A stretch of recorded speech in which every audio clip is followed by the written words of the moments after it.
and welcome back to my channel. It's your girl Kid and I'm bringing you all things faith. So today is actually the very first episode of My Jesus Story. If you don't know what My Jesus Story is, please go watch the introduction video that I did last week, and I will link it down below as well. But please go watch it just to get a brief idea of what My Jesus Story is.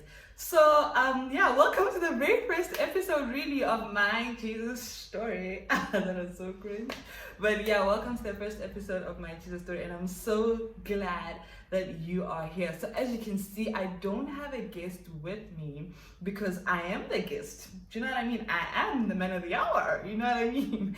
I'm just kidding. But genuinely, I thought that if I'm going to be telling other people's stories, I might as well start with telling my own story and telling my truth. Do you know what I mean? So today's video is just about me telling my story and telling my truth. So let's get into the video.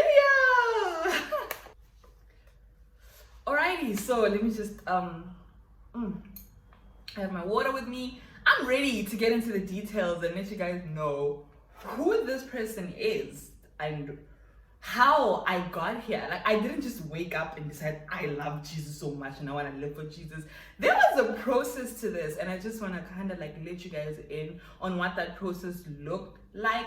So yeah, this is my story. I was born in Tsaning, Limpopo, and my mom was in varsity when she had me.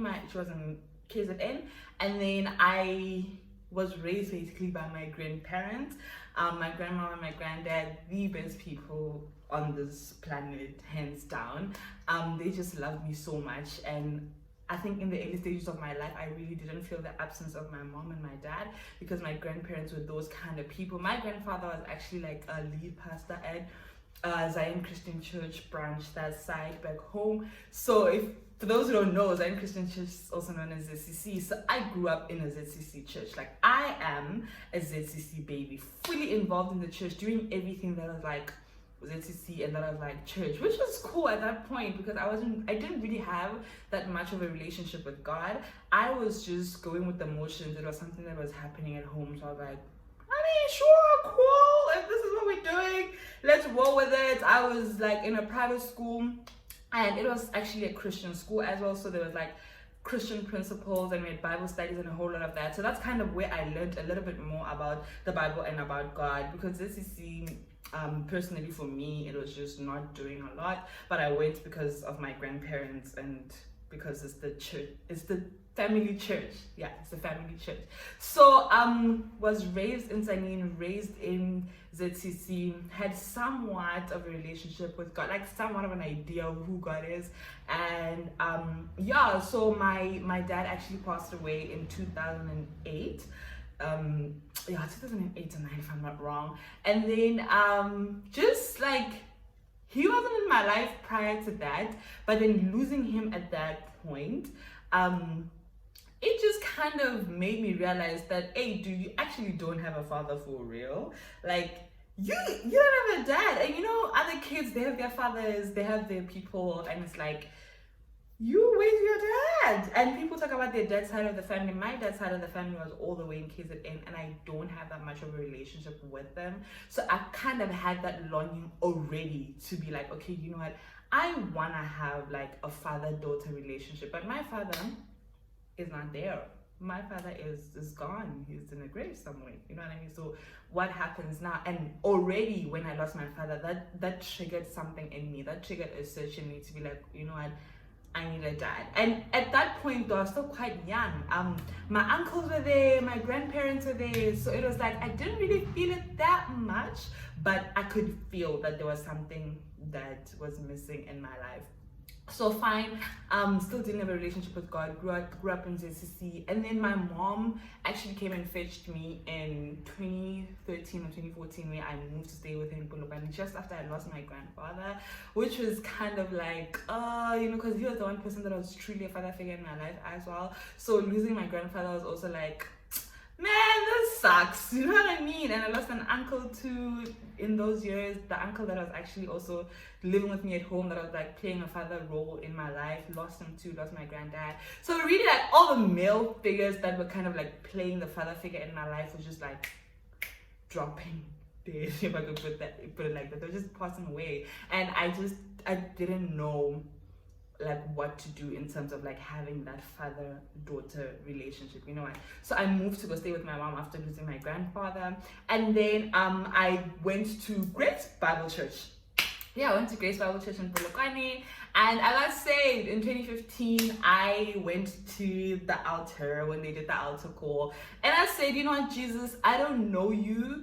God, I don't know you personally like that, because the church that I grew up in was not something that really exposed you to like God and Jesus, like relationship wise. So I was like, God, I don't know you like that, but there's something in me that says I should go to the front and say, welcome you into my heart. So that's what I'm going to do. So that's exactly what I did. I went to the front, they prayed for me, and then met some of the pastors there in Grace Bible Church in Polokwane. I was connected to somebody who kept on calling and checking on me, did Bible studies with me, and Shame, I love her to bits. I won't mention her name, but Shame, this woman really just helped me in the beginning of my salvation. And then I joined youth at Grace Bible Church. So every Fridays now was youth, there was like Bible studies, there was movie night with the. So I started to form like a relationship. Now it wasn't all about religion and doing this and doing that and doing this. I started to actually develop some kind of like relationship with God, although I still had like limited understanding really of who God was, but I had an idea, you know, and I had a relationship, you know, and he was somebody that now I could talk to by myself at home, and he was somebody that I would tell my friends about. Now my friends knew Nyeleti, she goes to church, you know what I mean? And my mom got me my first Bible. I actually don't have it here. I thought I was gonna show you guys, but yeah, this is it. So my mom, she got me my first Bible, and then I just really liked it and started highlighting, doing notes, and I was like, oh, this is so cool. And then I started going to youth camps every December, unlimited youth camps. That was the youth, Grace Bible Church. It was called unlimited.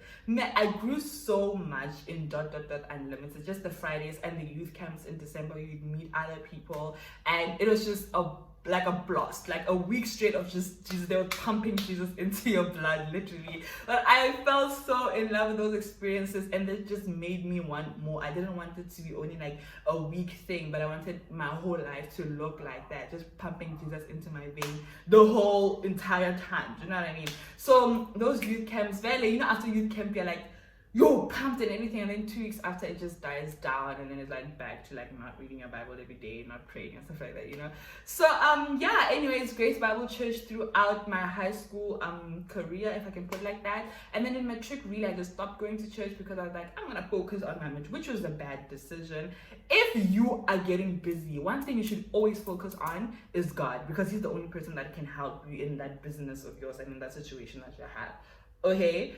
So what I did was the complete opposite. I said, I'm busy, so I can't go to church. I can't serve. I used to serve in church. I used to be that person who was there Saturdays, Wednesdays, Fridays. Like, I was that person. But I stopped all of that entirely because I wanted to focus on finishing my matric well and going to varsity. So I did stop. But I started watching online church, and I watched the sermon by Todd. It's called Marked. That sermon changed my life. I think I've watched at least 20 times since I found it then and now. I've watched that sermon so much. Like every time I feel down, every time I feel like uncertain, I go back to that sermon, because that sermon is what set the trajectory. Like I watched the sermon and I was like, I am marked by God. God has destined me for great things, and there's a process to the palace. So I'll have to go through a process if I'm gonna be used by God.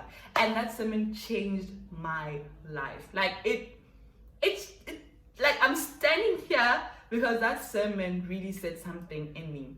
So I started watching Todd online in matric, and then came to Cape Town in 2019, and I went to Grace Bible Church a little bit this side, but it just wasn't the same as back home, and I felt like I'm not growing spiritually really. So I actually stopped going to Grace Bible Church, and I stopped going to church for like a month or two, and then I joined Hillsong, like this housemate of mine that I was staying with at that time. She was like, hey, I'm looking for a church, and I was like, same. She's like, today I'm trying out Hillsong. I was like, cool, I'll come with you and see what it's about. And you know, Hillsong, you only know their music, and I didn't really know much about them. So I went to the church, and I was like, I'm home. I'm home. So I went to Hillsong, joined Hillsong. So the whole of 2019 now I was going to Hillsong. I wasn't like really serving or committed to anything, but on Sunday I was at church. What was going on during the week, it doesn't matter. But Sunday I was at church. Not fully committed, but Sunday I was at church. And then towards the end of 2019 I lost my cousin, who was like a brother to me. Like he was like, that cut deep, like that just, so after losing him and that exam season, I lost him. I think it was like 3 weeks or so before writing my final exams in first year, and I didn't even write my test twos because I was going to the funeral and I was just dealing with so much as a person. I couldn't even like study, I couldn't do anything, and I came back and I was like, you know what, mentally I'm not in the right space, but I'm gonna write these exams and see what happens. Like sometimes I would literally cry the whole night and then just wake up in the morning. I wouldn't even sleep. I would just like take a shower and go to the exam room. And somehow I passed all my first year modules, like all the exams that I wrote, then I passed. And that was God. For me, I look back at that season and I'm like, if it wasn't for God, I wouldn't have gotten out of that. So that made me realize that there is somebody that is looking out for me always. I knew there was a God, but I hadn't experienced him like on such a personal note. But that season, how he carried me through my cousin's like death and the grief and all of that, I knew that, you know what, there has to be a God and he's looking out for me and he has my best interest at heart.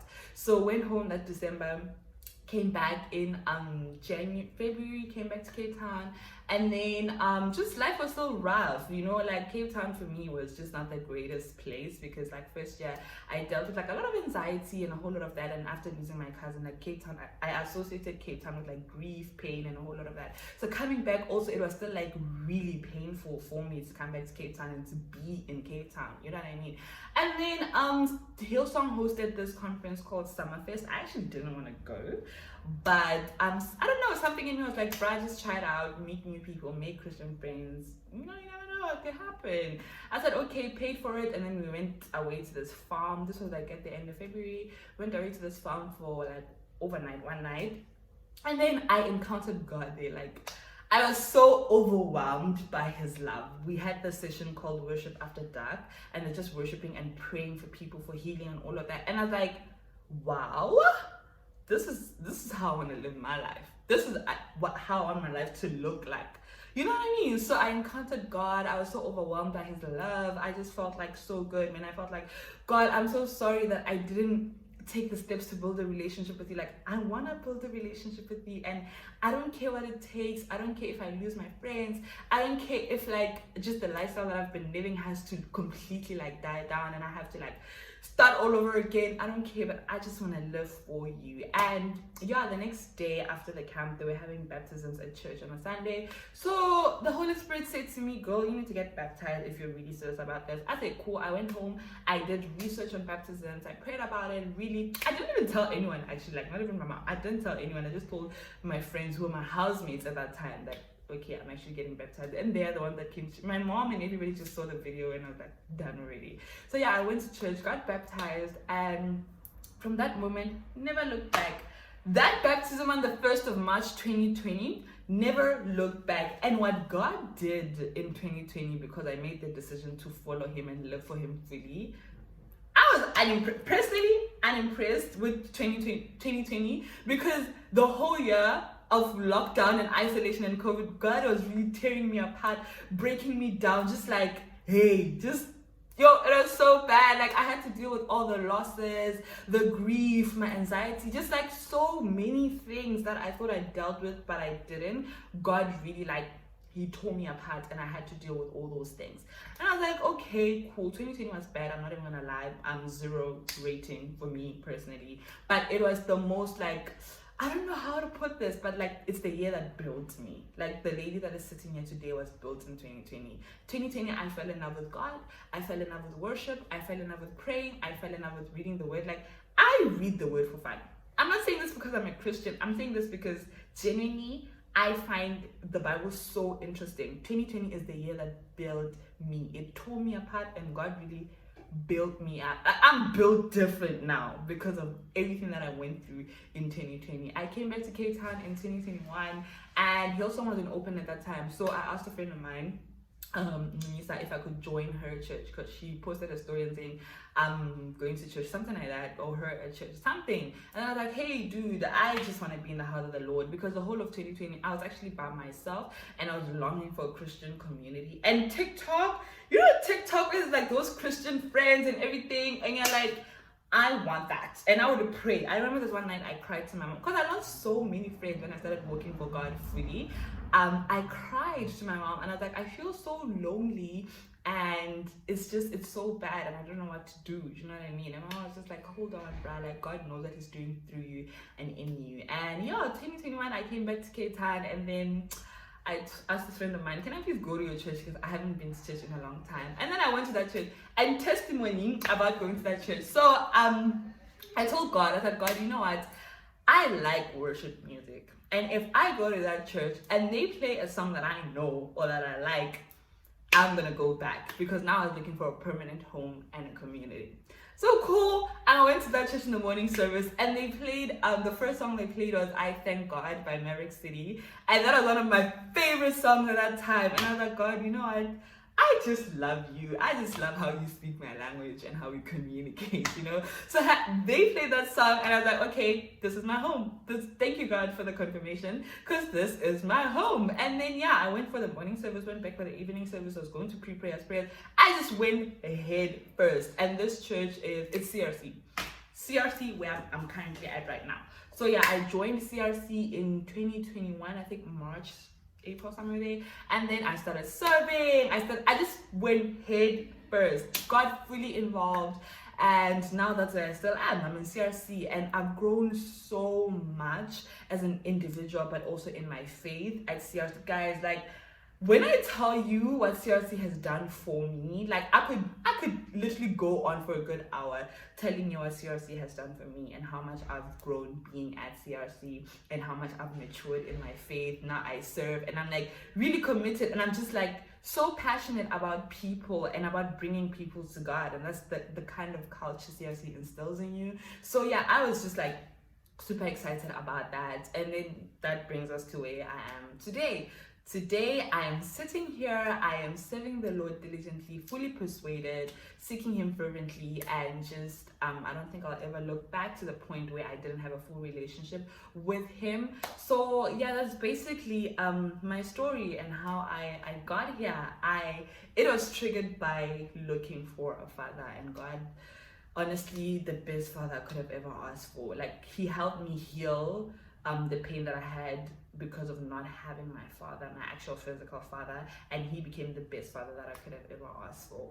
So yeah, that's actually my story and how we got here, and I hope this really does inspire somebody to say that, you know what, God really is that father, and He says, and you're never too broken or too far away to be loved by God. It doesn't matter what you do, it doesn't matter what you've been through, God really loves you and He cares for you in that way.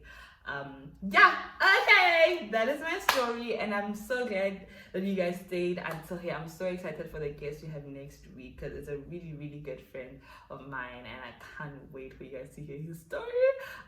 Yeah, so please like, comment, subscribe, share, tell your friends, tell their friends, tell their friends that this side we are telling everybody about Jesus. Okay, anyways, Jesus loves you, and yeah, please go back to God today. Like right now, after this video, pray and go back to Jesus, because the Father wants you back. Okay, enjoy the rest of your week and see you in the next video.